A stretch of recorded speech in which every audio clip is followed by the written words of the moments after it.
Мама, мен оны табамын, мен көргім келеді оны. Тұрмысқа шығып, бала сүйіп, жар қызығын көріп, өмірдің қым-қуыт тірлігіне алданса да, Жанардың жүрегі іздейтін бір адамы бар. Қанша жыл бойы соны көрсем деп армандайды. Тіпті есінен бір сәтте шықпайды.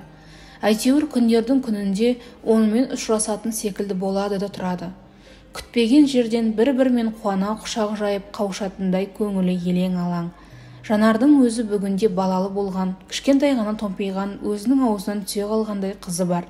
Сөйте тұра келіншек сәбиін бауырына қысып отырып, өзі де сәбидей күй кешеді.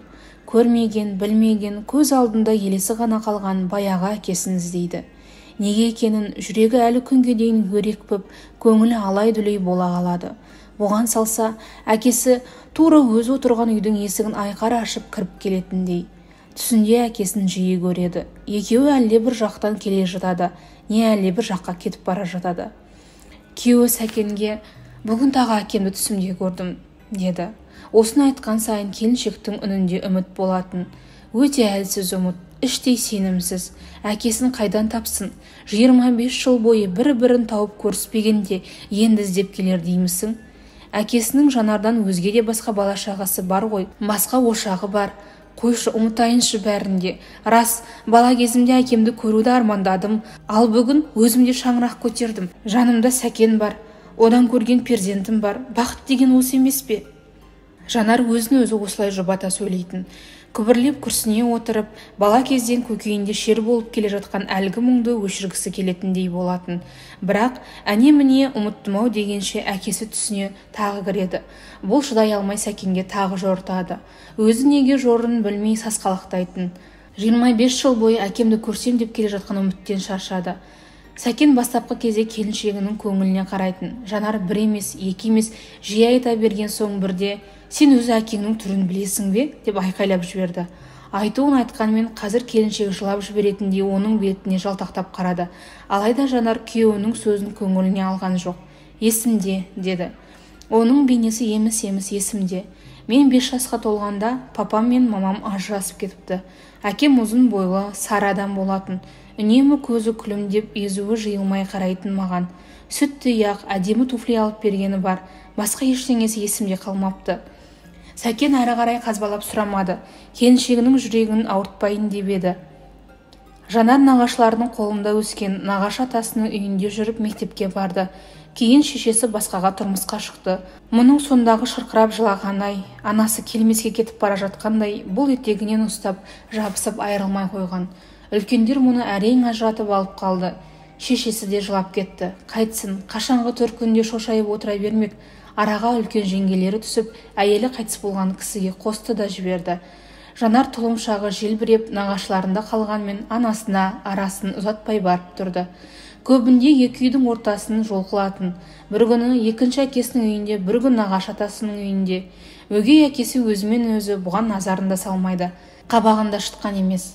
Жанар шешесінен алғаш мектепке барған жылдары ауық-ауық сұрағыштайтын, әкем қайда деп.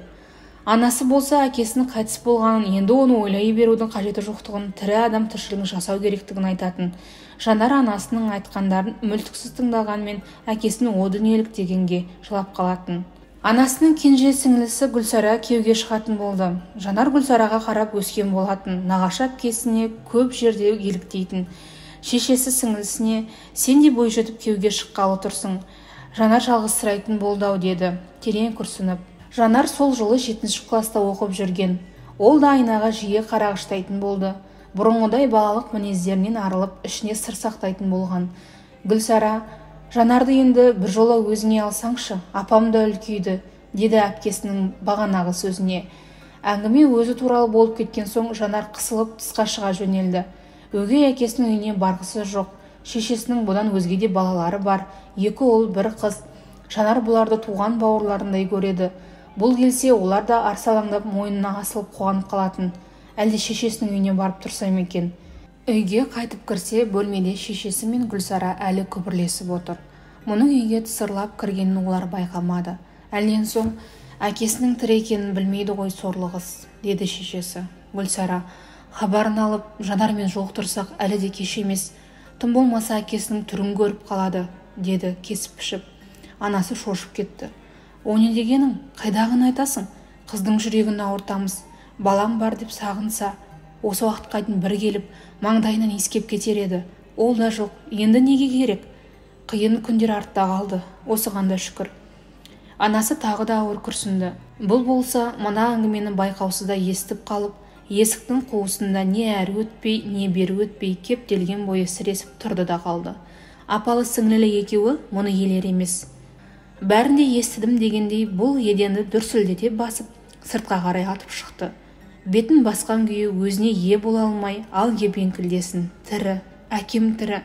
Маған өтірік айтып келген. Неге жасырасыңдар? Мен әкеме барамын. Қалайда әкемді тауып барамын. Әлден бір кезде солқылдай жылаған оны шешесі зорға жұбатып, сүйрелеп үйге кіргізді. Сол күні ыстығы көтеріліп ауырды. Сол күні түсінде әкесін көрді. Мұны іздеп шарқ ұрып жүр екен. Папа, мен мұндамын, алып кет. Даусынан шошып оянды. Үйдегі үлкен кіші мұның басына ентелеп жиналып қалған екен.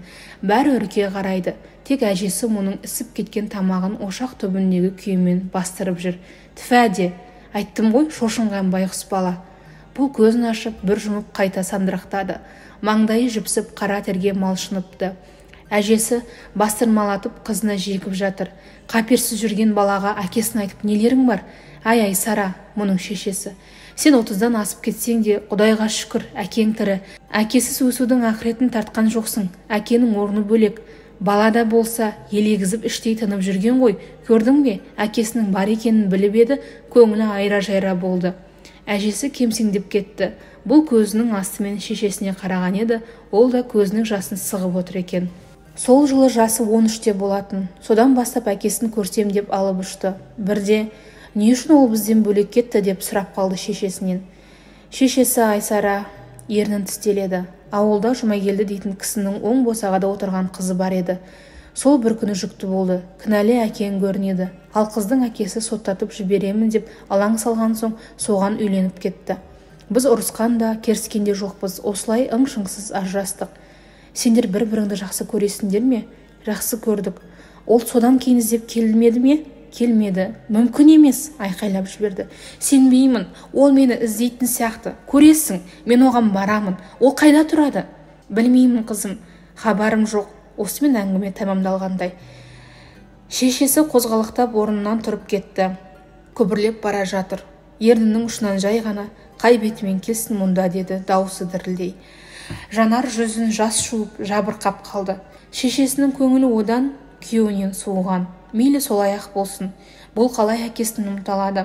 Әкесі өзін тізесіне отырғызып, шашынан мейірлене сипайтыны әлі есінде. Тағы не есінде, арғы жағын білмейді. Басқасы көмескі.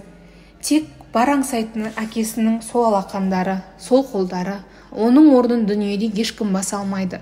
Жылдар жылжып, Жанар күйеуге шықты. Шешесі көп ұзамай тұңғыш жиен немерелі болды. Қашан тай-тай басып жүріп кеткенше Айсара күйеу баласының үйіне күн құрғатпай қатынап тұрды. Анасы күлетін. Тура өзің болғанда қалған. Кішкентайыңда сен де осындай шашың жалбыраған, көзің күлген сүйкімді болатынсың, деп есіне түсіріп тамсана қоятын. Көктем шығып, күн жылыған сәтте шешесі бұған өтінгенде қиыла айтты. Анау кішкентайың жүруге жарады ғой, өзіңді бағып-қағып өсірген нағашы жұртыңа сәлем беріп қайтсаңшы. Мына боқ мұрныңды көрсетіп қуантып кел. Сонымен Сәкеннен сұранып, бұлар жолға шықты. Аудан орталығына барып, көрші ауданға жүретін автобусқа отыру керек. Шешесі екеуі анау-мынау түйіншектерін буып-түйіп таңертең автостанцияға келді. Адам аяғы көп екен. Автобус төбесі көрінгенде ығы-жығы адам тұра ұмтылды. Анасы алдыңғы орынға жайғасты. Бұл қызын шешесінің қолына ұстатып, әрі қарай жылжи берген. Көліктің артында отырған өңкей жастар көрінеді.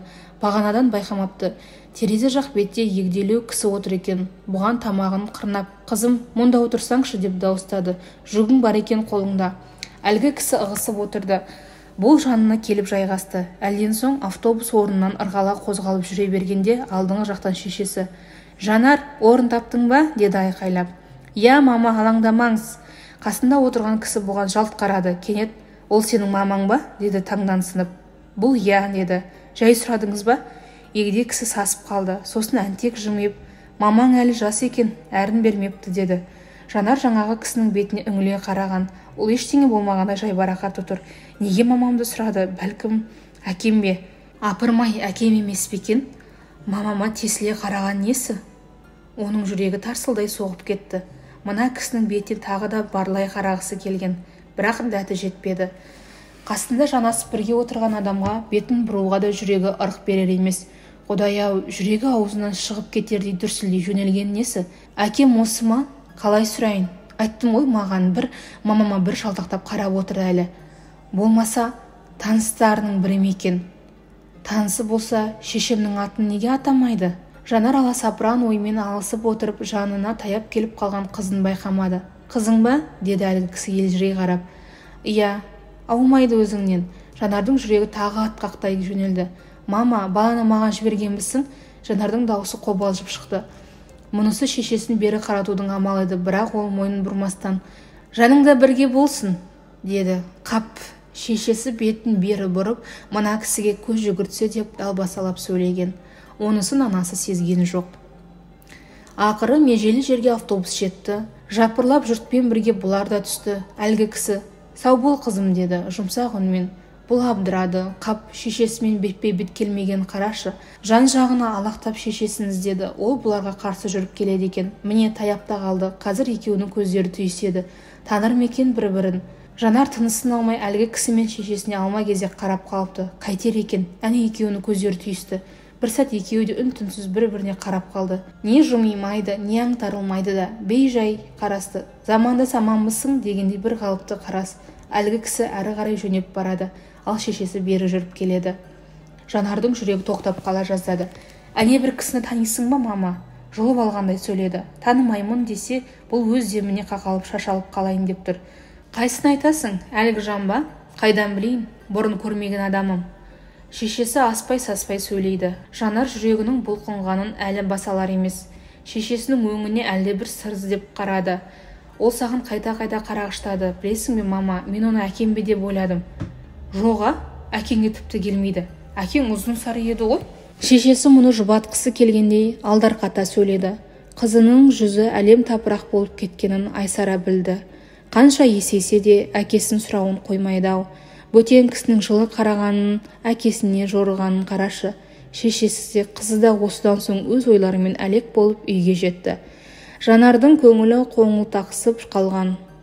Көз алдына ұзын сары адамды елестеткісі келетіндей ме, нағашыларын көргенде еңсесін езген көңілсіздіктен серпілейін деді. Оның үстіне Гүлсара күйеуі Аманболмен оларда қыдырып келіп жатыр екен. Көптен қауышпаған олар мәре-сәре болды. Кешкілік шай үстінде Жанар күндізгі әңгіменің шет жағасын шығарды.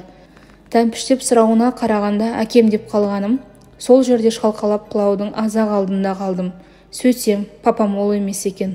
Жанардың мұң аралас ащы әзілін дастарқанды жағалай отырғандар үнсіз қабылдады. Әңгімені басқа жаққа бұрғысы келгендей әрқайсысы әр сөздің басын шалғандай болып еді. Гүлсараның дауысы ширақ шықты. Мына Аманбол шынтағымнан түрткілеп болмай отыр. Ізбасардың қайда тұратынын біз біліп алғанбыз, деді. Ізбасар деп отырғаны Жанардың әкесі. Бәрі де Гүлсараның аузына қарап қалыпты. Тым-тырыс. Аманбол, Ізбасардың кіші інісі Мұратпен кезінде училищеде бірге оқыдық. Араласып тұрамыз, деді жөткірініп. Бірақ қазір Мұрат есікке көшіп кетті. Бір жылдай болып қалды, кездескеніміз жоқ. Ал ағасы бізбен көрші ауылда тұрады деп естіп едім. Аманболдың сөзіне Айсара ернін сылп еткізді. Оны тапқанда не пайда? Мұнда қайырылады дейсің бе? Бүйректен сирақ шығармай отырыңдар түге. Жанар шоқ басып алғандай ыршып түсті. Неге олай дейсіздер? Құдайға шүкір, ешкімге күніміз қарап отырған жоқ. Әрқайсымыздың өз күн көрісіміз бар. Қолым аузыма еш әлде қашан жеткен. Әкесі жер бетінде жоқ тас жетімдерде жүр ғой. Оның қасына менің әкем тірі емес пе? Көзі тірісінде барып сәлем бергім келеді. Небір ішіп кеткен, баласына қарамаған әкелер де бар. Солай болған күннің өзінде кім өз қолын кеседі? Солар әкесінен безіп жатыр ма? Бәрібір соны әкем деп айтады. Жаман да болса мен әкемен барып дидарласуым керек. Кім өмірде шатаспайды, кім қателік жасамайды? Мүмкін іштей өкініп жүрген шығар. Маған қол жеткізе алмай жүрген болар. Құм болған жігерін барып көтеріп қайтсам екен, ең болмаса. Жанар әрі қарай ақтарылуға шыдамады. Өңешіне кептеліп қалған ащы жасқа тұншығып, дастархан басынан түрегеле жөнелді. Көзінен жас парлап барады. Тыста қанша отырғаны белгісіз, әлден бір кезде әпкесі Күлсара жанына келіп, сені апам шақырып жатыр, кеңесетін әңгіме бар, жүрсеңші, деп айыпты адамдай бәсеңін қатты. Бұлар ішке кіргенде дастархан қайта жаңаланып, әрқайсысы әр жерде үрпиісіп қана отыр екен. Төрдегі әжесі тілге келді. 5 жасар баладай тұра қашқаның не шырағым, біз мұнда ақылдасып, сені аман бол жездеңмен ертіп жібергелі отырмыз. Шешең қарсы емес, әкеңді көріп, амандасып, дидарласып қайта ғой. Сен оған бөтен емессің, кіндігінен тараған баласысың. Әжесі толқығандай сөйледі. Ана Сәкеніңе хабар жіберейік, сені жоғалтып алдым деп шабылып жүрер. Әже, Сәкенді уайымдамаңыз, мені бір аптаға жіберген. Олай болса таңертең жолға шығыңдар, бүгінше тынығып алыңдар. Жанар анасына қарады, жылап отыр екен. Келіскенін көзінің жанарымен білдірді, басын изеп қояды. Шешесі екеуі түнімен тыпыршып ұйықтай алмай шықты. Қалай болар екен? Ізбасар қызын қалай қабылдар екен? Бүгінгі күн басқа елі, балалары бар үбірлі-шүбірлі болған шығар. Барған күннің өзінде әйелі қалай қарсалар? Қабағын жібітпесе, қыздың көңіліне қаяу түседі-ау.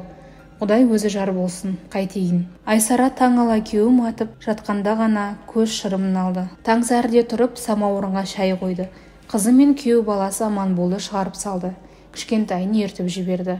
Үй іші батасын беріп, қол бұлғап қоштасып қала берді. Алла алдарыңнан жарылқасын, жортқанды жолдарың болсын балам. Әжесі тілеуін тілеп, алақанымен бетін сипады. Аманбол көрші ауылға жақындап қалғанда Жанарға мойын бұрып, шамасы шет күйі болу керек деді. Анау қатар өскен 3 теректі көріп тұрсың ба?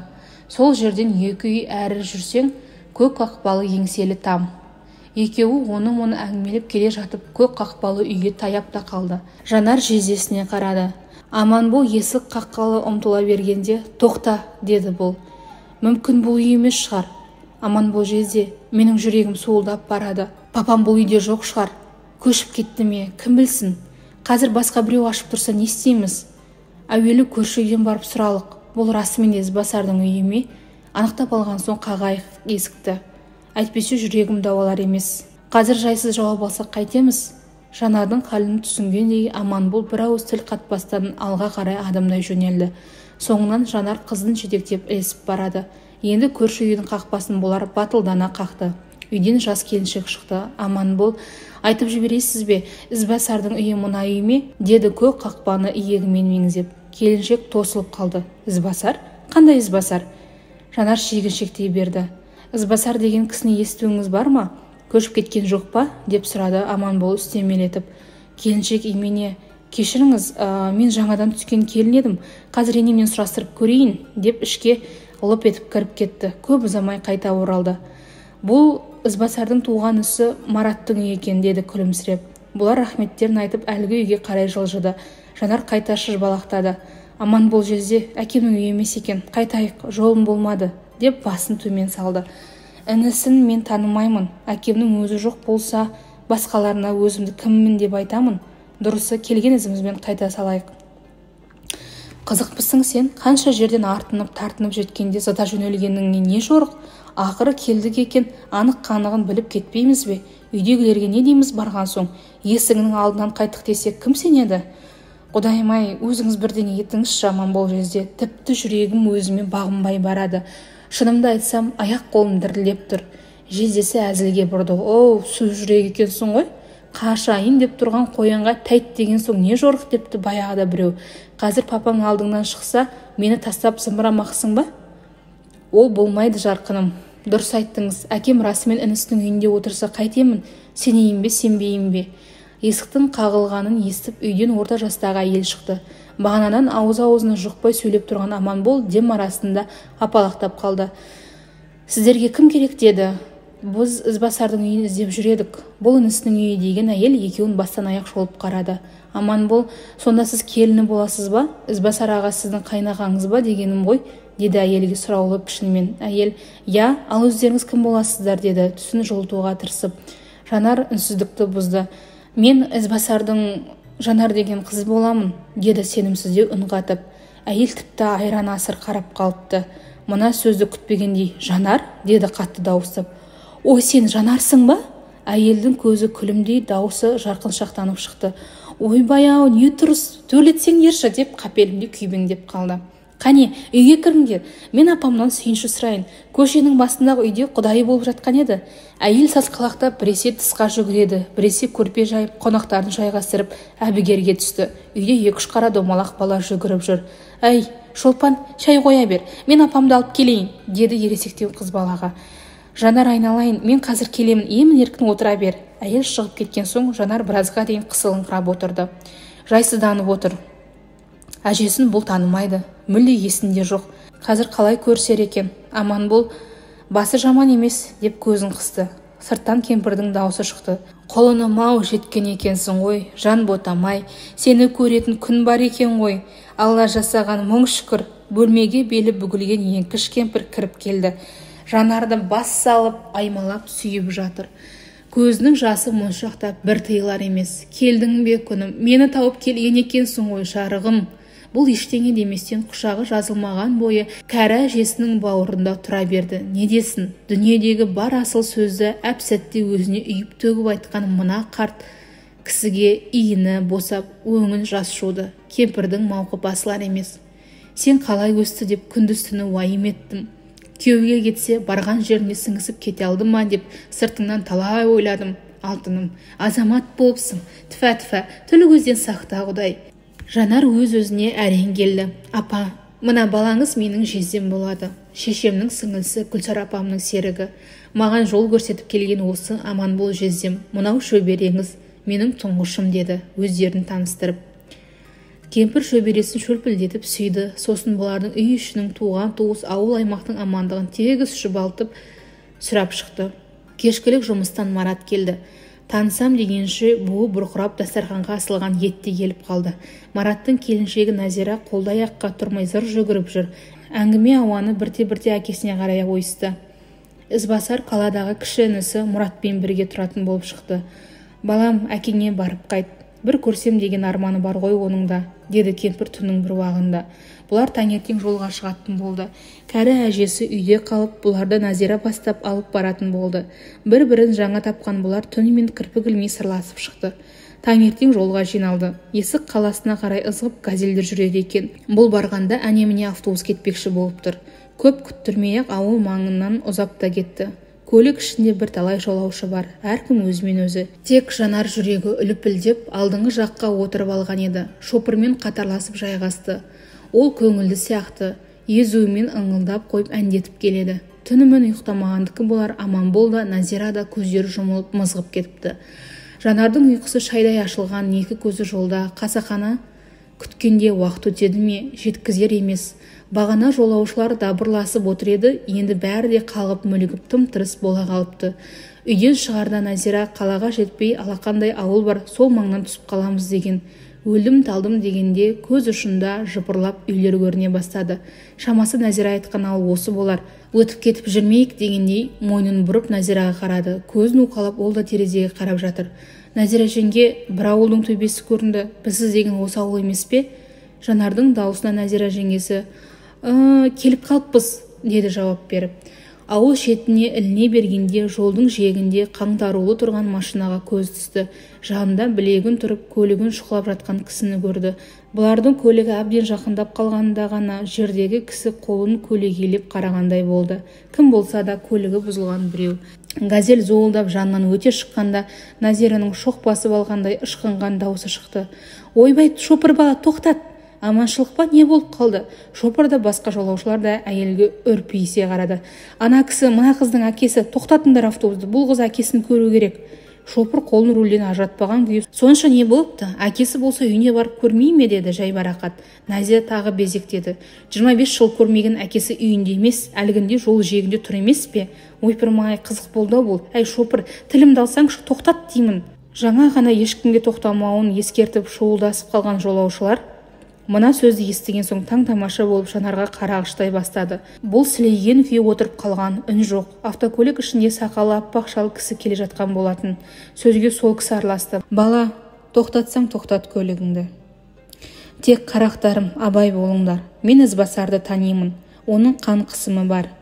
Төбеден түскендей етіп айтпай, жайлап түсіндіріп бағыңдар, деді. Бұлар сәл ұзап кеткен екен, кері жаяу беттеді. Не болар екен деп аңдысын аңдығандай көліктегі өзге жұрт бастарын қылтиып шығарып, аңтарыла қарап қалған.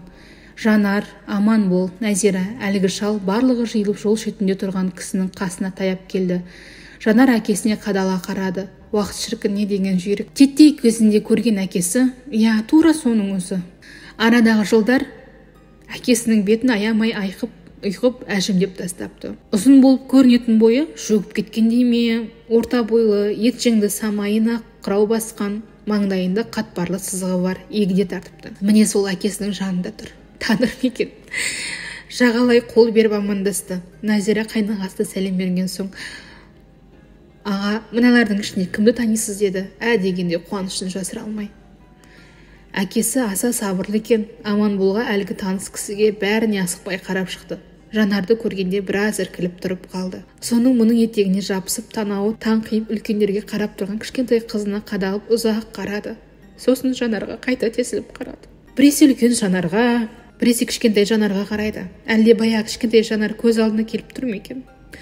Әлден соң әкесі бұған, Жанарсың ба деді, тілге келіп. Сол-ақ екен, бұл жылап жіберді. Өзін ұстай алмай босатып жіберді. Ентелей әкесінің бауырына тығылды. Ізбасар қызын құшағына қысып, маңдайынан иіскелеп ұзақ тұрып қалды. Әкелі балалы екеу үнсіз сөйлесіп, үнсіз түсінісіп тұр еді. Айналасындағылардың естері шығып, мәз-мейрам болып жатыр. Бір кезде Ізбасар келініне, сендер үйге бара беріңдер, мен көп ұзамай жетемін деді қысқа қайырып. Бұлар көлікке келіп қайта отырғанда әкесі шұқшиып машинаның жанында қалып қойды.